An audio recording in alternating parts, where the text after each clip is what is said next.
உலகெங்கிலும் உள்ள கிறிஸ்தவர்கள் இயேசுநாதர் பிறந்த தினமான நத்தாரை கொண்டாடுகின்றனர். எனினும் கிறிஸ்தவர்கள் மாத்திரமல்லாது அனைவருமே இந்த கொண்டாட்டங்களில் பங்கு கொள்கின்றனர். இது குறித்து நாம் அடுத்து நோக்க போகின்றோம்.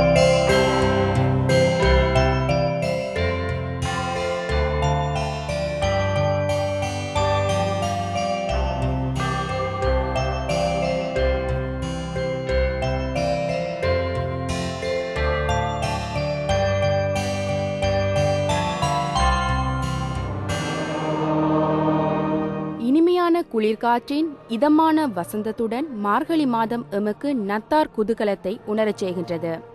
நத்தார் கிறிஸ்தவ மக்களது பிரதான பண்டிகையாக இருந்தாலும் எல்லா இனத்தவர்களும் இப்பண்டிகை கொண்டாட்டங்களில் ஈடுபடுகின்றமை இதன் சிறப்பம்சமாகும்.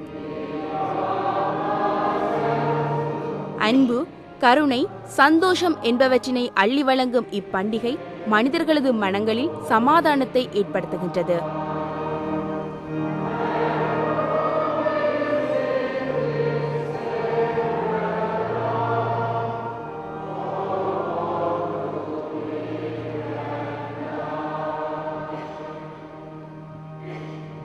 நாங்களே எல்லாருமே நாங்கள் கிறிஸ்தவராக இருந்து ஒன்றா சேர்ந்து நாங்கள் எங்களால் நிறைய விஷயங்களை செய்ய முடியும்னு நாங்கள் காட்டுறதுனால அதை ஒரு முன்மாதிரியாக நாங்கள் மற்றவங்களும் எங்களை பார்த்து கை கொண்டு நாங்கள் எல்லாருமே ஐக்கியமாக இருக்கிறது நல்லதுன்னு நான் நினைக்கிறேன்.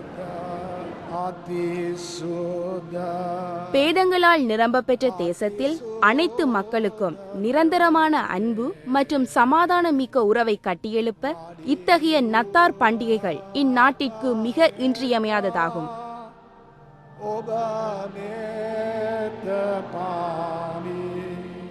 அவநம்பிக்கையான சூழ்நிலை கூடாக எங்களை நாடு கடந்து சென்றாலும் இவ்வளவு பிரச்சனைகள், வன்முறைகள், பிரிவினைகள், கருத்து மோதல்கள் மத்தியிலும் இன்றும் சிங்கள, தமிழ், முஸ்லிம் மக்கள் ஒன்றிணைந்து அநேக இடங்களில் வாழ்கின்றார்கள்.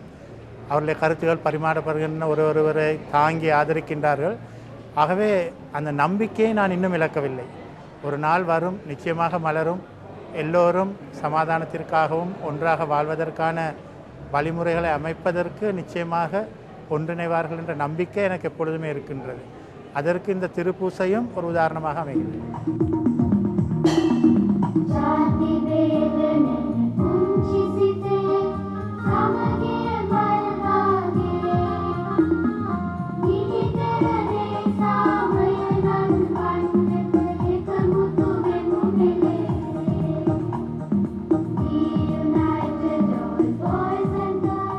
ஒற்றுமையையும் நட்புறவையும் வளர்க்கும் இப்புனித நாளில் புனித பிரிஜட் கன்னியர் பாடல் பாடசாலை சிறார்களின் விசேட நிகழ்வொன்றும் இடம்பெற்றது.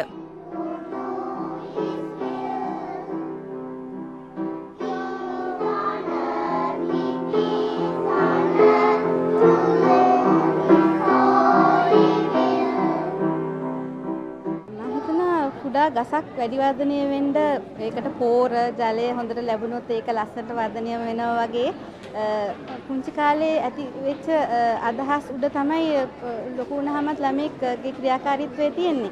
ඒ අනුව හිතනකොට ඒ අද තියෙන අදහස් නොගැලපීම් වලට බොහෝ විට හේතු වන්නේ ඒගොල්ලෝගේ ළමා කාලයේදී ඒගොල්ලෝගේ හිතවලට එවැනි ආදරය, සාමය, සහජීවනය වැනි අදහස් මුල් බැහැගත්තේ නැති නිසායි කියලා මම අදහස් කරනවා.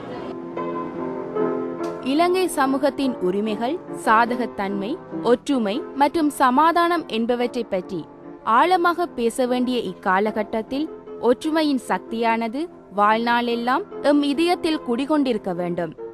அதேபோல் இறைவனின் பரிசுத்தமான வழிகாட்டலில் செயல்பட்டால் அனைத்து சமூகத்திற்கும் நிரந்தர சமாதானம் உதயமாகும்.